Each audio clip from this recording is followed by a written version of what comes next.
Jenny Salisa. Thank you, Mr. Speaker, and good afternoon. I would like to say that all of us in this House, Mr. Speaker, all 121 MPs are fortunate because we all have a roof over our heads.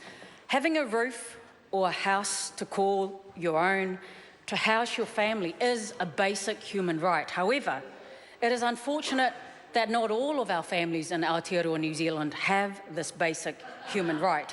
I see way too many families, way too many people come to seek assistance from our electorate office just because they don't actually have a house. Now, I know that Honourable Nick Smith has made various statements, including Auckland does not have a housing crisis, that apparently it's just a housing challenge. Let me say this on behalf of the many families we see in South Auckland, as well as across New Zealand, Mr. Speaker. When you don't have a house, when you don't have a home that you can call your own, it's not just a challenge. One is actually homeless. Our families don't just wake up one day and think, oh, I'd like a challenge today. I'd like to choose to become homeless just so as I can know just how challenging life can be.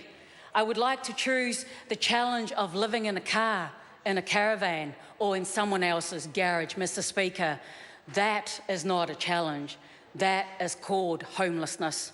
Now, Professor Asher, the head of paediatrics at the University of Auckland and a respiratory paediatrician at Starship Hospital, she has led research that shows that New Zealand is at triple jeopardy for preventable disease and mental illness.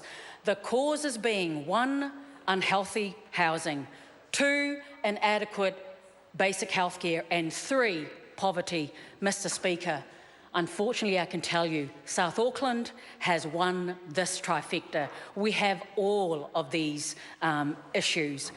The health of many children in South Auckland, children who are the future of our good country, depends on this government giving them a great start in life. They are at risk because of the disgraceful state of the houses that they live in. Cold, damp, mouldy housing being linked to increased levels and rates of respiratory disease such as asthma, bronchiolitis, pneumonia and rheumatic fever. The name Emily Taborn, Mr. Speaker, a little girl from my electorate in Otara, is one that has become well known in New Zealand, Aotearoa, all for the wrong reasons. A defenceless toddler, her death was linked in part by the coroner to the condition of the house that she lived in, which was cold, damp and mouldy.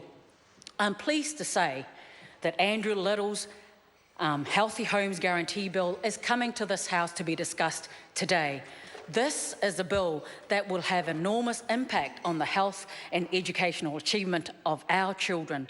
Some of New Zealand's rented homes are damaging for our children, and this is inexcusable in a country like ours. Mr. Speaker, bronchiectasis, which is scarred, dilated airways, is caused by repeated or severe pneumonia, and it is 8 to 9 times more common in New Zealand than it is in the UK and Finland. I'd just like to say, Mr. Speaker, I have met one of the kids actually that has this condition, a child that was born healthy. This is a child that was in and out of NICU, of hospital, many, many months of her life. Most of her life she was homeless, but I'm glad to say that our office was able to assist her to have a home for the very first time. I visited this family just 2 days ago, and the mother, she was really quite emotional and actually saying thank you, not only for the assistance of actually being placed in a home, but for the fact that for the longest period of time of this child's life, since March, which was when she went into this house, until today, she hasn't had to be readmitted into hospital, into NICU. Thank you very much, Mr. Speaker.